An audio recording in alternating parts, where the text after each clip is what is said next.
গ্রাম ছাড়া ওই রাঙা মাটির পথ আমার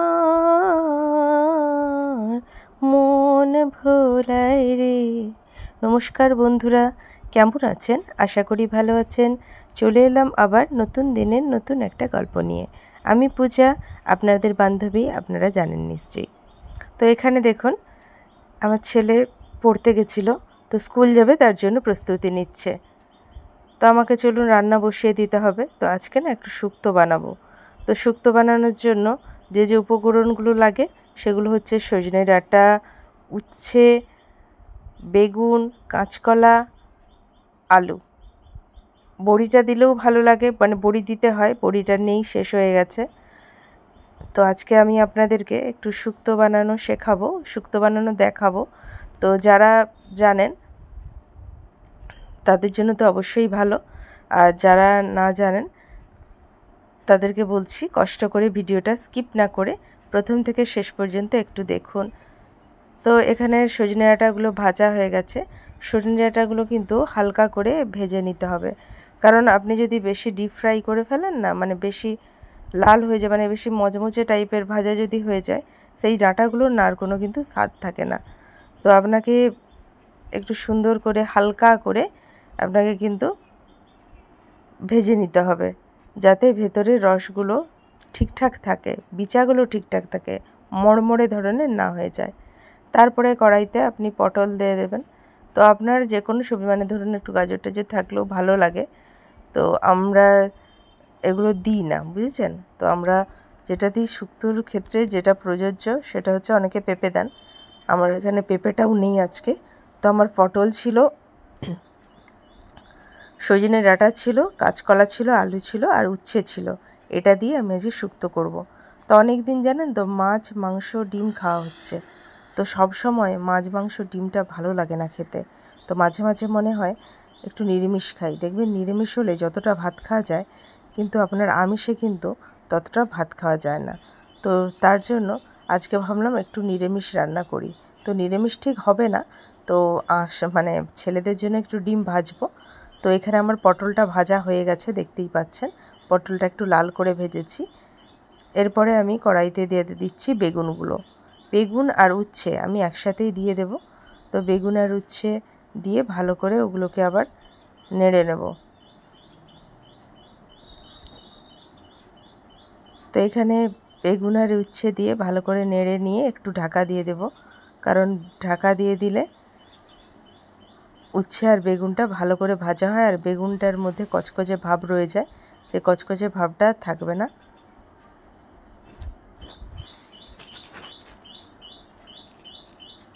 তো ঢাকা খুলে আবার আরেকবার নেড়ে নিচ্ছি। তো এর আগেই নুন আর হলুদ দিয়ে দিয়েছি, দিয়ে আবার একবার নেড়ে কি করব, রেখে দেব।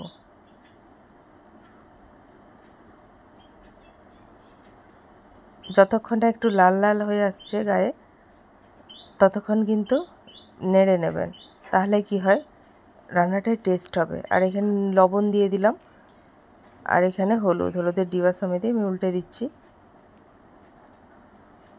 তো আবার একবার নেড়ে নিচ্ছি।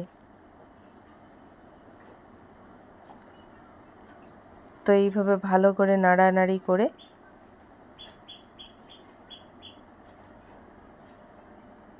আমি নামিয়ে নেব। তো এখানে আমার ভাজা হয়ে গেছে, দেখতেই পাচ্ছেন। এটাও খুব আমি মচমচে যে ভেজেছি একবারে না, আবার খুব হালকা করে ভেজেছি তাও না, মাঝারি টাইপের একটু গায়ে গায়ে হালকা হালকা লালচে ভাব এসেছে। আমি এটাকে নামিয়ে নিচ্ছি। তো এরপরে কাঁচকলা আর আলু, আমি কাঁচকলা আর আলুটা আগে থেকে একটু ভাপিয়ে নিয়েছিলাম, কারণ তেল বেশি দেব না। তো তার জন্যই আমি আগে থেকে একটু ভাপিয়ে রেখেছিলাম। তো এরপরে এটাকে ভালো করে নেড়েচেড়ে, কারণ যখন সেদ্ধ করেছিলাম তখনই কিন্তু আমি একটু নুন আর হলুদ দিয়ে সেদ্ধ করেছিলাম। তো এখানে হয়ে গেছে, চলুন নামিয়ে নিই। কারণ এরপরে দেখছেন আমার ছেলেরা আবার ম্যাগি খাবে, মানে রান্না করতে করতেই সে স্কুলে টিফিন নিয়ে যাবে। তো তার জন্য ম্যাগি বানাতে হবে। সে আমাকে ম্যাগি এনে দিল। তো চলুন তার ম্যাগিটা বানিয়ে নেওয়া যাক। তো আমি আরেকটা কড়াইয়ে তার ম্যাগিটা সিদ্ধ করতে বসিয়ে দিয়েছি। আর এখানে কাঁচকলা আর আলুটা কড়াইয়ে রয়ে গেছিলো, মানে তখন কড়ার সমেত নামিয়ে নিয়েছিলাম, কড়াতে রয়ে গেছিলো, সেটাকে নামিয়ে নিচ্ছি একটা পাত্রের ওপরে, যেখানে রেখেছিলাম আগে থেকে ভাজা যেই জিনিসগুলো রেখেছিলাম সেই পাত্রের মধ্যেই রেখে দিচ্ছি। তারপরে কড়াইতে কি করবেন বলুন তো, আঁচটা কমিয়ে কড়াতে কি করবেন, একটু তেল দিয়ে দেবেন।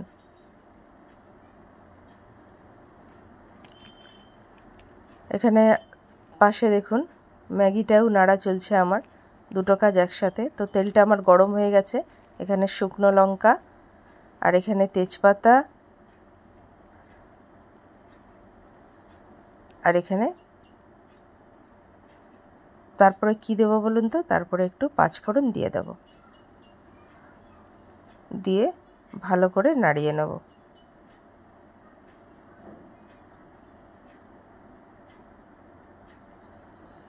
দেখছেন এটা থেকে কিন্তু একটা মিষ্টি গন্ধ বেরোয়। যখনই মিষ্টি গন্ধ বেরোবে তখনই ভাববেন যে ভাজা কিন্তু হয়ে গেছে।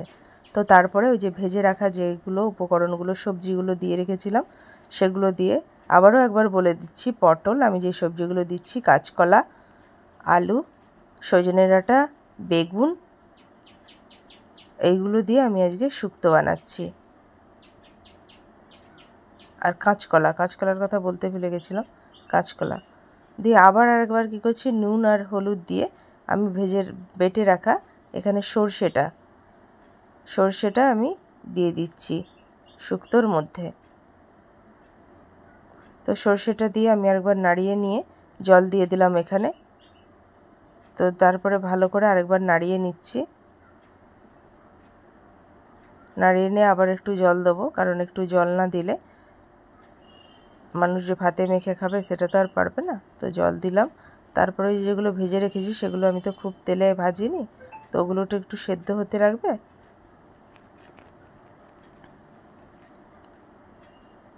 এই দেখুন কালারটা সুন্দর এসছে না? এখনও কিন্তু অনেক কিছু বাকি। একটু নুন দিয়ে দিলাম, কারণ লবণটা জল দেওয়ার পরে লবণটা কম কম লাগছিল, তো একটু নুন দিয়ে দিলাম তার জন্য। তো এরপরে ঢাকা দিয়ে দিই। তো এখানে ছেলের জন্য দেখুন ডিম ভেজেছি, কারণ ওর স্কুল আছে, স্কুল যাবে, আর ওদিকে ওর টিফিন ম্যাগি সেটাও বানিয়ে নিয়েছি, বানানো হয়ে গেছে। আর এদিকে আমার শুক্তো ফুটছে, এখনও ফুটে যাক।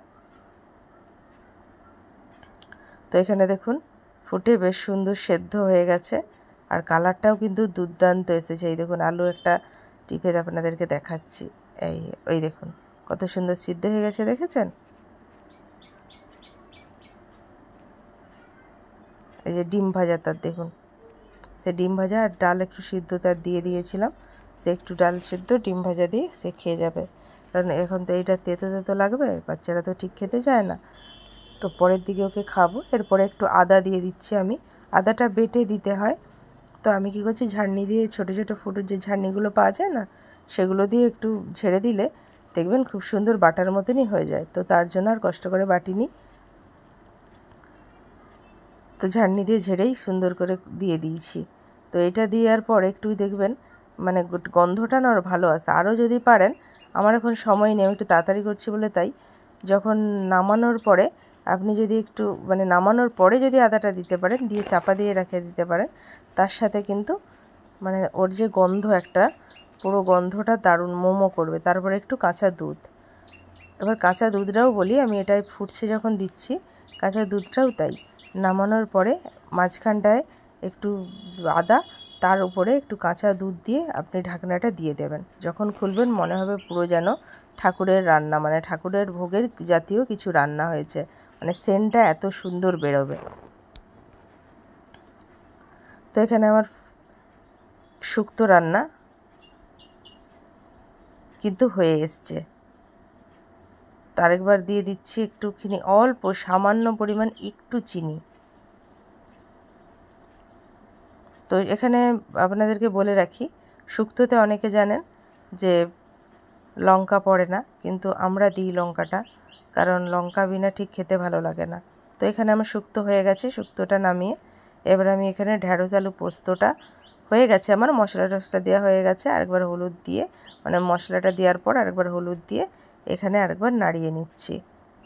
তো আজকে শুক্তো আর ঢ্যাঁড়স আলু পোস্ত হচ্ছে, আর ডিম ভেজে দেবো ওদেরকে।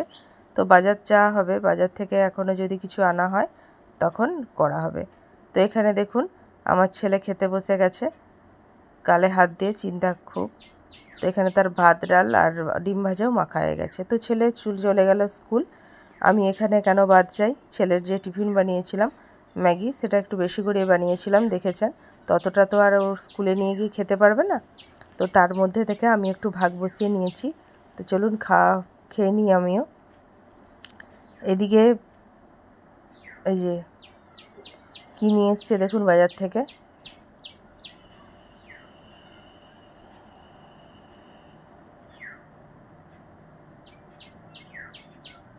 কী নিয়ে এসছে বলুন তো, আপনারাই বলুন যে এটার মধ্যে, দুটো চিকচিকার মধ্যে কি কি আছে দেখি বলতে পারেন কি না। আমি তো দেখাবই, আপনারা বলতে পারেন কি না। হ্যাঁ, ঠিকই ধরেছেন, মাছ এনেছে। আর আরেকটা প্লাস্টিকে যেটা রয়েছে সেটা হচ্ছে খাসির মাংস। খাসির মাংসটা অল্পই আনা হয়েছে, একটু খাসির মাংস আনা হয়েছে, একটু মাছ। তা ভালো লাগলে অবশ্যই আমার